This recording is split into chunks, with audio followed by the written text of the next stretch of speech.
وظائف کے لیے وظائف الصالحین آفیشیل کو سبسکرائب کریں۔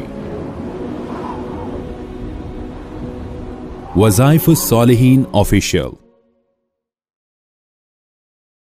نحمده ونصلي على رسوله الكريم اما بعد فاعوذ بالله من الشیطان الرجیم بسم اللہ الرحمن الرحیم۔ ذی الحجہ کی 4 تاریخ کا بہت ہی مجرب عمل، جن لوگوں کے ہاں اولاد نہیں اگر اس عمل کو اختیار کریں اللہ ان کو اولاد صالحہ عطا فرمائے گا، اور ایسی اولاد عطا فرمائے گا جو ان کے لیے نجات کا ذریعہ بنے گی، اطاعت گزار ہوگی۔ اور اس کے لیے یاد رکھیں اللہ تبارک و تعالی نے ذی الحجہ کا ماہ مقدس ہمارے لیے ایک مثال کے طور پہ پیش کیا ہے۔ اس ذی الحجہ میں حضرت ابراہیم علیہ السلام کا ذکر بار بار ہم سنتے ہیں اور کرتے ہیں۔ خلیل اللہ وہ نبی ہیں جنہوں نے اللہ سے سوال کیا، دعائیں کی کہ اللہ ان کو اولاد عطا فرمائے، اور آپ کو 90 سال کی عمر تک اللہ نے اولاد سے محروم رکھا، اور پھر 90 سال کے بعد اللہ نے آپ کو بڑھاپے میں اولاد عطا فرمائی۔ اور آپ کی زوجہ جو حضرت سارہ علیہ السلام جن کے متعلق تھا کہ وہ بھانج تھیں، اور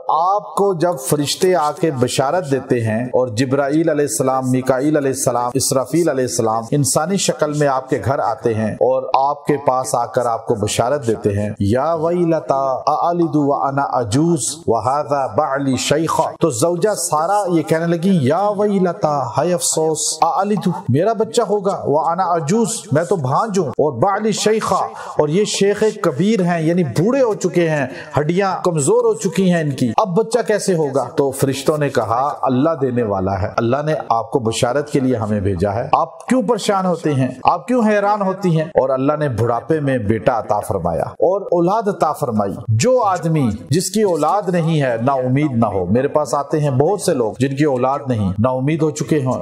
ڈاکٹر نے لا علاج کر دیا، ڈاکٹر نے کہہ دیا وہ اولاد نہیں ہو سکتی، تو میں ان کو یہی کہتا ہوں اللہ کا قرآن بتاتا ہے کہ نبی زکریہ علیہ السلام، نبی ابراہیم علیہ السلام بالخصوص اللہ نے دونوں نبیوں کا ذکر کیا، دونوں نے نا امیدی میں جب اللہ نے ان کو اولاد عطا فرمائی تو بیٹے عطا فرمائے، نرینہ اولاد عطا فرمائی، تو نا امید نہ ہو۔ ہم وظائف بتاتے ہیں، جب خاص قرآنی کچھ تعویذ پلائے جاتے ہیں اللہ ان کو اولاد عطا فرما دیتا ہے، چونکہ اکثر جناتی وجہ سے اولاد میں